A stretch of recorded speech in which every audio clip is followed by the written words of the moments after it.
Drifting Towards Future. He is in conversation with Palki Sharma.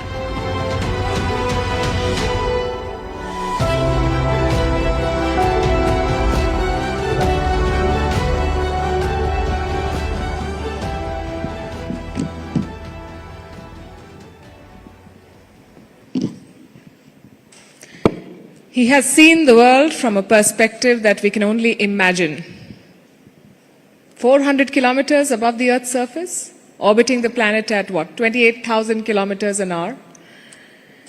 He spent 340 days in space, testing the limits of human endurance and science. Ladies and gentlemen, please put your hands together for Captain Scott Kelly. Thank you.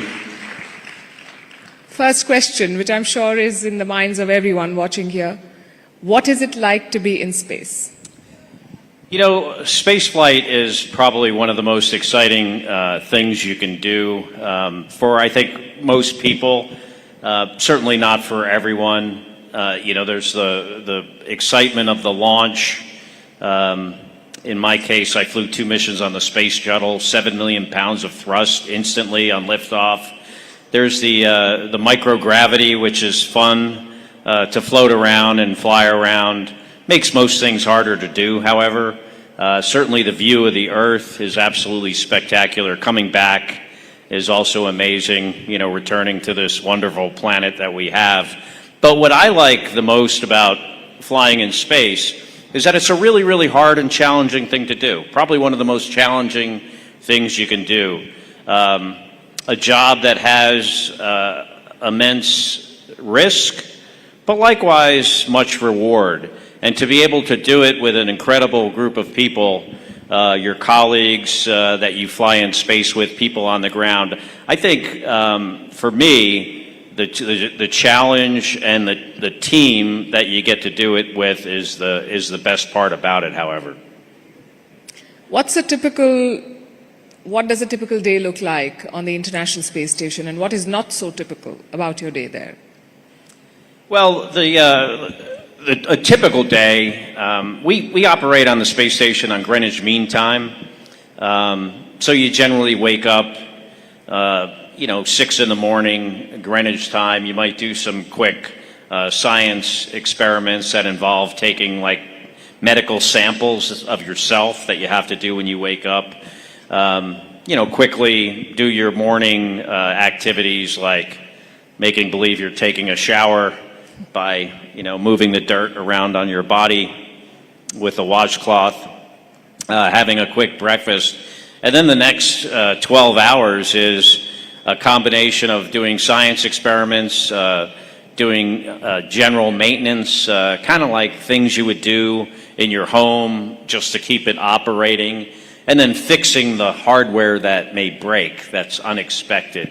You do a lot of exercise, and then at the end of the day, probably around dinner time, maybe 7 o'clock in the evening, you woke up at 6, so 13 hours later, you have a conference with the ground to talk about the plan the next day, eat dinner, and then maybe have a couple hours of your own time in the evening, and then repeat that the next day. Occasionally it's interrupted by things like doing a spacewalk or robotics activities, but generally speaking, most days it's a combination of doing science and, just fixing stuff or maintaining stuff on the space station.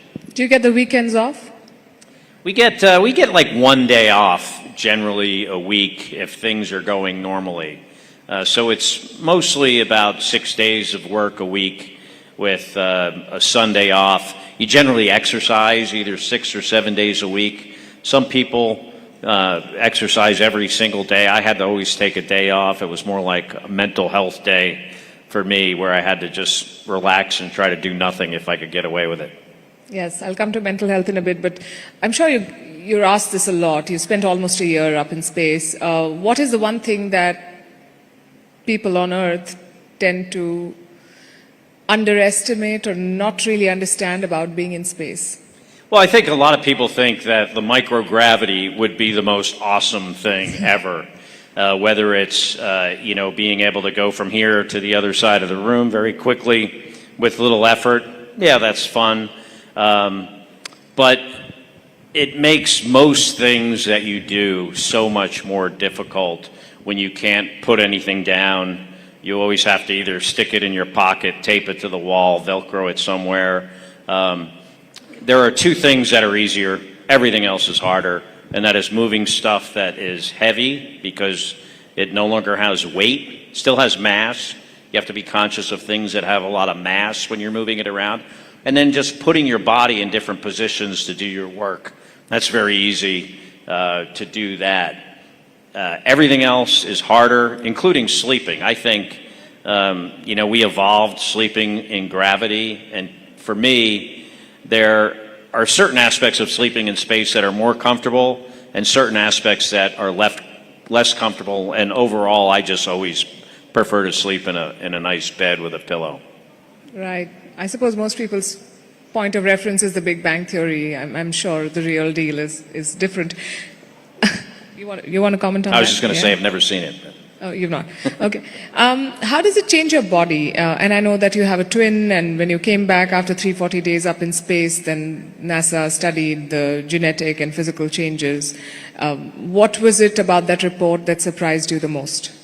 Well, we evolved in gravity. Our physiology is based on, much of it is based on trying to push blood from our legs into our upper body, to our vital organs, to our brain.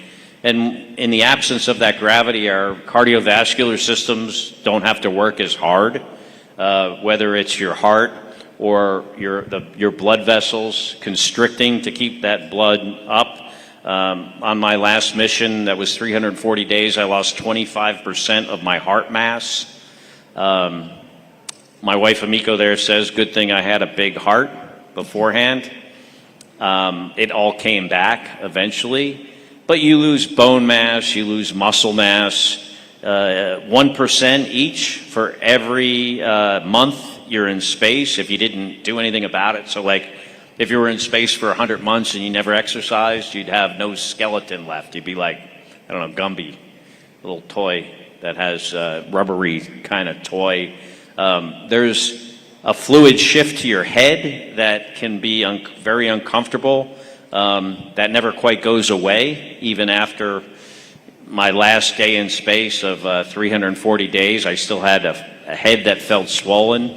That pressure affects your vision. We have astronauts that have vision problems. You may notice if you see my brother, he doesn't wear glasses. He doesn't have a vision correction that he needs because, he's only flown in space for like 50 days compared to my 500. He loves when I point that out. So there are those effects. There's effects of radiation. In space, we get anywhere from 10 to 20 chest X-ray equivalent of radiation every day in space, and that has effects on our genetics, whether it's gene expression, turning different genes on or off. There was actually an experiment. My brother is also a former astronaut, my twin brother, and we had this comparative study between the two of us comparing our genetics, and there was an experiment on our telomeres. And our telomeres are the ends of our chromosomes. And as we age, they get smaller and frayed.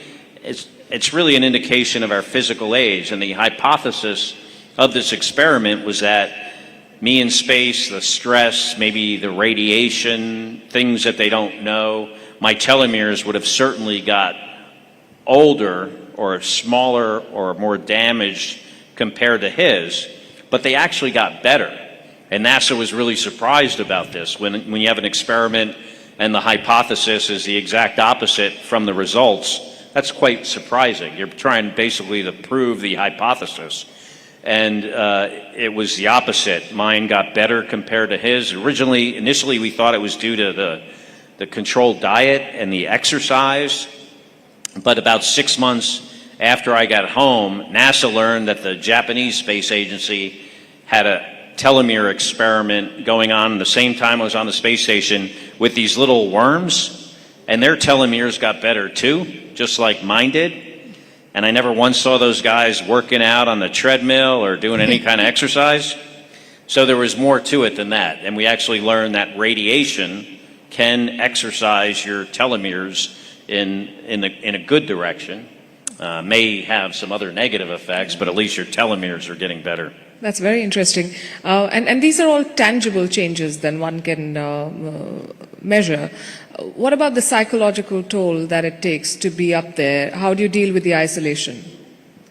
Well, I think everyone handles the isolation differently in some respect. Now, most astronauts are very highly vetted, even psychologically. When I was interviewing to become an astronaut, they gave us written psychological exams. You meet with psychologists, psychiatrists. Leading up to a mission, you may have meetings with two psychologists, two psychiatrists at the same time leading up to the flight. In the flight, you have every 2 weeks, you'll have a conference call with them. So NASA and our international partners obviously take mental health really seriously, which is important. And I wish the rest of the world would consider mental health just as important as our physical health, because our brain is the most complex thing the human brain that's ever existed, and there's this stigma around that. But NASA takes that very, very seriously. So everyone handles this a little bit different. But for me, on my last mission in particular, it was actually easier to be in space for 340 days than it was for my 150-day mission. And the reason is, it's because one of the reasons I was there for a long time was to be there for a long time. It was part of my mission objective. So my point is, when you are expecting something, and that is how it turns out, when it meets your expectations, when you're prepared for it, it can sometimes be easier than maybe something that you might perceive to be. Yeah, like being sent for 8 days and being there for 9 months. Yeah, exactly. I think that takes a whole different level of mental toughness. We've seen the case with Sunita Williams and Butch Wilmore. That mission was supposed to last only for 8 days, and a lot has been said about it, even in the political circles. Who do you think is to blame for this? U.S. President Trump and Elon Musk say that it's the Biden administration that must take responsibility for what was obviously a big fiasco. Well, we build spacecraft. Any country that's going to build a spacecraft needs to fly it for the first time on a test flight. And when you're testing something for the first time, you expect things to go wrong. And in the case of this Boeing spacecraft that Butch and Sonny launched on, it had some serious issues. NASA decided that it was safer to bring that spacecraft home without the two crew members on it. So that's what they did. They returned it. As soon as they had another spacecraft up there that Butch and Sonny could return on in the event of an emergency. And that was decided in August, that in September they would launch a SpaceX, which thankfully we have 2 vehicles, and SpaceX has, so far been pretty reliable. But they launched the SpaceX in September with 2 crew members on board, where they normally have 4. And they did that so there would be room for Butch and Sonny. And that's the spacecraft they came home on a few weeks ago. So that was always there with them the entire time. And the decision to bring them home on that spacecraft was made last August. Let's switch gears, and you've openly spoken about your early academic struggles. So what was the turning point? How did a boy who struggled academically end up in NASA and become an astronaut? I think one word, and it's inspiration. And I think inspiration is important because all kids are motivated differently. I was this young kid that had trouble in school. I wanted to do well. I would always show up the first day of school and think, I'm going to, turn this whole situation around. I'm going to become a straight A student. And by day 3, I was 3 days behind in homework and thinking about the next year. I graduated in the bottom half of my high school class. I went to college because that's what everyone was doing, or at least my friends were, so I thought I should go to college also. So I went to the only college that I got into. I applied to a few, got into one. At the time, wasn't a great school. Still struggling, not doing well. Eventually, I'm not even going to class. And basically on the path to being a first-year college dropout. And I don't know what I would have done had what happened next had that not happened. But one day I was just walking across the college campus, happened to go into the bookstore to buy like gum or a snack or something, not a book, was not a big reader. But I saw this book on the end of the shelf, and it was had this really cool cover, cool title, picked it up, looked at it, read the back, and the book was The Right Stuff by Tom Wolfe. And I took my gum money, bought that book, read it. It took me about 3 days. I was very proud. I had finally read a whole book. And, but I recognized that in the pages of that book, there were these fighter pilots that became the test pilots, that became the original Mercury, Gemini, and Apollo astronauts. And I felt like I had something very much in common with them, with one exception. And that is I couldn't pay attention and do my homework.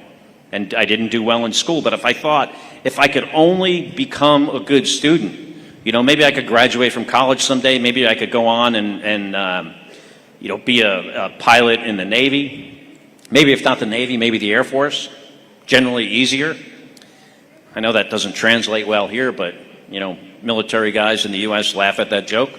You know, maybe become an astronaut someday. And, you know, I know, you know, you think, 18-year-old kid reads book, decides he or she's going to become an astronaut. That's a giant leap. But really for me, in retrospect, what it was a foundation and a bunch of much more smaller, manageable steps built on that foundation that would have never started without the inspiration I found from a book. And I think it's important to recognize that all kids are different and they need to find their own inspiration wherever they can. What an extraordinary story. And let us show our audience here some pictures from the time you landed. I don't think that's not me, though. That's not you? No. I wish it was. Oh, those are the pictures. Can you see them? These are yours. Yeah. This is you, right? Yeah, that's me looking at the cupola of the International Space Station. That's day one of a year in space. That's the U.S. laboratory module. I don't know if you want me to narrate these. That'd be nice if you want to tell us about the pictures. Yeah, I don't know. That's, I think, somewhere in South America. Watching the Super Bowl on the International Space Station by myself. Some aurora. We can go on. Selfie. Space selfie. Some things don't change between Earth and the space. I think that's Spain. Yeah. Fabulous.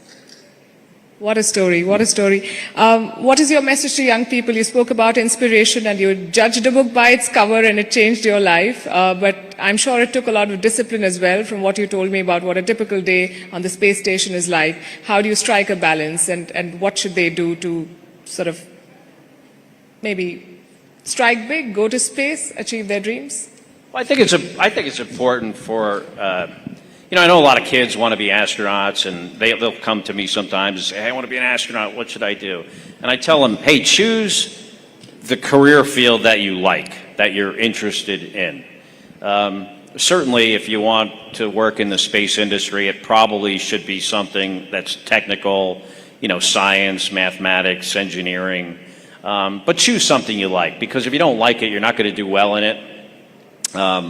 And space agencies, I'm sure your space agency is very similar to NASA in that regard, and that we want people that have done well in their chosen career fields.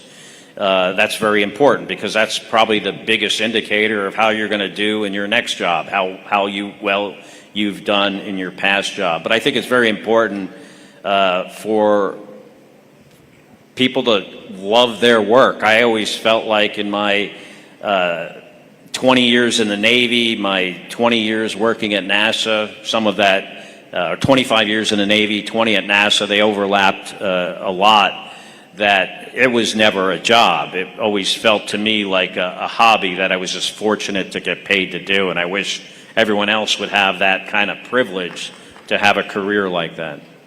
Here in India, we are very emotional about our space program, and we are very proud of what ISRO has been able to do. The world did not give them a chance, but we've seen what they've been able to achieve with the Chandrayaan-3 mission and now Gaganyaan.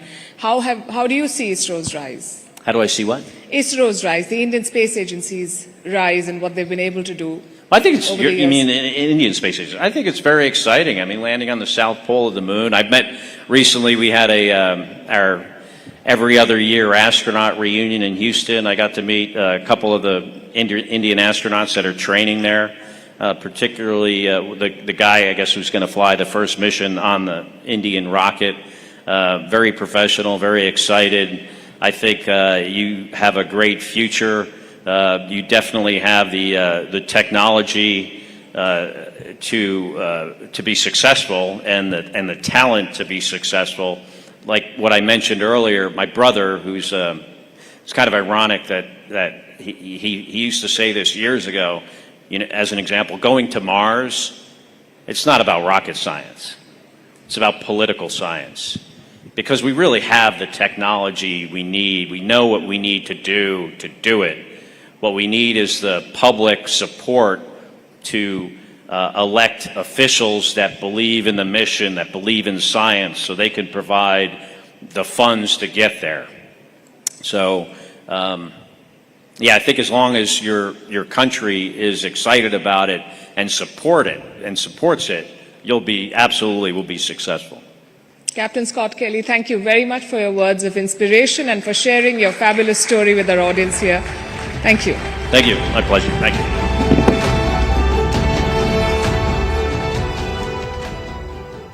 Thank you, Mr. Kelly. Thank you, Palki. Ladies and gentlemen, let's spend some more time in space, shall we?